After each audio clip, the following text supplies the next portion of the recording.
Fala pessoal, uma coisa que a galera que está começando a jogar me pede, me pergunta bastante, é sobre a questão da anotação de uma partida. Como que se fala as jogadas em uma partida de xadrez? Qual que é a maneira correta de se anotar os lances? Então, se você quer aprender sobre isso, fica ligado, que é isso que a gente vai falar nesse vídeo. Notação algébrica.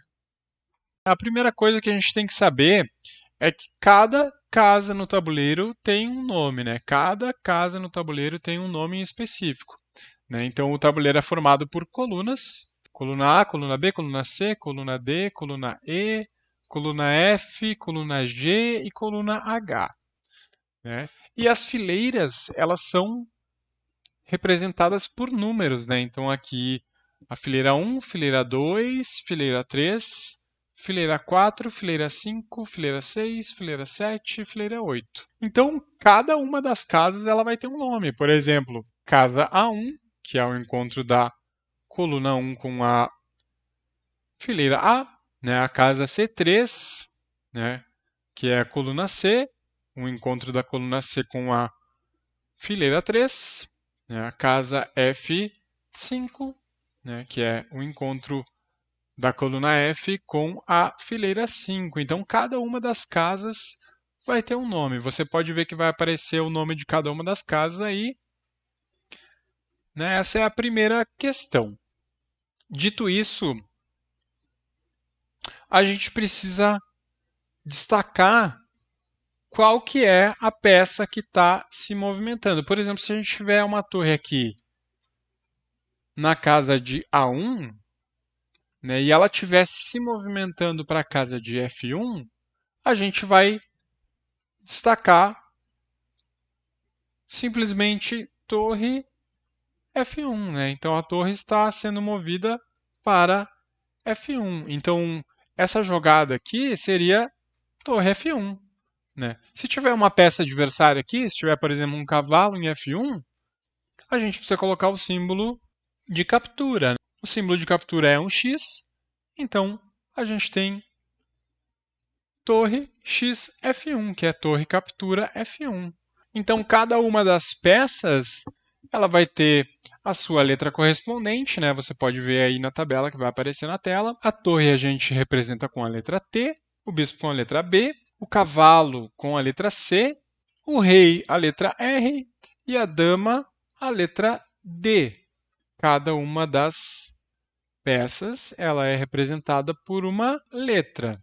Então, cada uma das peças é representada por uma letra e o peão a gente não precisa colocar letra para o peão, né? A gente coloca simplesmente a casa que ele está movimentando. Então, nós temos a posição inicial. Nos sites a gente não tem essa representação por letras, né? Aparece a figurinha da peça, por exemplo, se eu estou movimentando a torre para alguma casa, vai aparecer uma figurinha da torre ao invés da letra T, que é uma forma de, né, de representar em várias línguas, né? A primeira letra no português não é a mesma primeira letra no inglês, por isso que nos sites, como tem pessoas que falam diferentes línguas, o site representa com uma figurinha ao invés da letra. Eu vou puxar o tabuleiro aqui para o lado um pouco, que eu vou colocar uma tabela do lado. Diminuir um pouco a câmera aqui para poder caber tudo. Né? Puxar o tabuleiro aqui para o lado. E aí vai aparecer a tabela do ladinho. Né? Como que funciona? O peão, como eu falei antes, eu não preciso colocar a letra P de peão, eu apenas coloco a casa que ele está se movimentando. Então aqui eu estou fazendo o lance E4. O adversário pode responder com o lance E5. Né? Então é o lance 1 de cada um dos jogadores. Você vai ver na tabela que também tem em qual lance que a gente está. Então a gente está no lance 1, E4, E5. Né? Aí eu vou jogar, por exemplo, cavalo F3 no lance 2 das brancas. O lance 2 das pretas poderia ser, por exemplo, cavalo C6. E assim por diante. Bispo C4, né, cavalo F6. Então é assim que funciona. Aí a gente tem as simbologias, né, que é, por exemplo, o rock. Né, tem o símbolo do rock, que é bolinha, tracinho, bolinha. Aqui a gente está fazendo o roque pequeno, né? E aí a gente pode fazer o lance aqui, cavalo captura. Então, o símbolo de captura é o X. Então, cavalo captura E4. Então, aqui a gente tem cavalo captura E4. Podemos fazer o lance D3 aqui, né? Eu estou fazendo esse lance porque eu quero explicar uma outra situação, que é a situação de desambiguação. Então, aqui eu fiz o lance D3, atacando o cavalo vai voltar para F6, então cavalo F6. E aqui a gente tem uma situação, que é a situação de desambiguação. Então, nessa situação, geralmente isso acontece com as torres, né? Pode acontecer com os cavalos também. O que, que acontece? A gente tem dois cavalos que podem se movimentar para a casa de D2.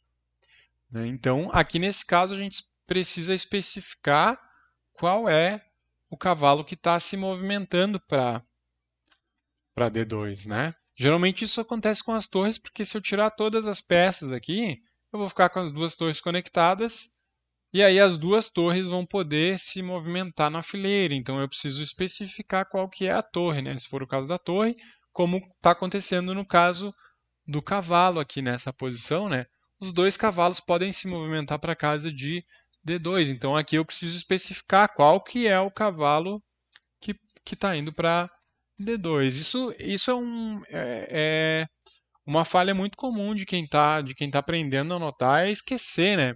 Esquecer que esquecer qual que é dos cavalos, né? Qual que é das peças que está se movimentando. Então aqui é o cavalo de B,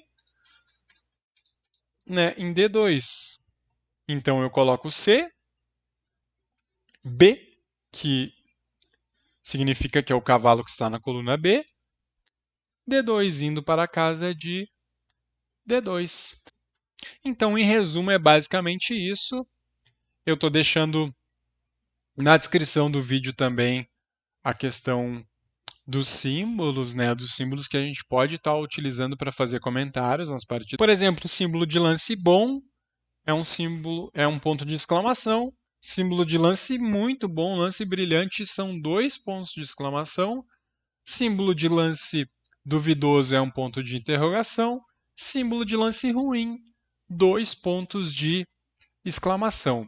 A gente tem também o símbolo de cheque, que tem que ser colocado depois da jogada. Por exemplo, aqui se eu capturasse, né, aqui eu teria um cheque possível. Claro que não seria uma boa jogada, porque eu vou perder o bispo aqui, mas eu poderia jogar bispo captura F7, dando um cheque no rei, né? Então o cheque é símbolo de mais. Se fosse checkmate, seriam 2 mais. Mais, ou o símbolo de jogo da velha também é usado para designar o checkmate, né? Jogo da velha, o sustenido, como você preferir chamar aí, é o símbolo usado para o checkmate, né? Aí a gente tem também a questão do rock, né? Do rock grande, né? Você viu ali como é que funciona o rock pequeno, mas se eu fosse fazer o rock grande, vamos fazer de novo aqui, ó. E4, E5, cavalo F3, cavalo C6, cavalo C3. Daí a gente joga bispo E7, por exemplo. Abrimos o caminho para o bispo aqui de casas pretas, jogando D3. Cavalo F6. Tiramos o bispo aqui da linha, jogando E3. Aí as pretas podem fazer o roque aqui, que é o roque pequeno. Né? O roque pequeno é para o lado da coluna FG aqui, que só tem duas casas aqui entre a torre e o rei. Então a gente joga roque pequeno, tiramos a dama para D2. Aí as pretas podem jogar, por exemplo, D6. E aí aqui as brancas podem fazer o roque grande, né? O roque é sempre duas casas do rei para o lado. Então no roque grande a gente tem 3 espaços aqui entre a torre e o rei. Por isso é bolinha, tracinho, bolinha, para designar o roque grande.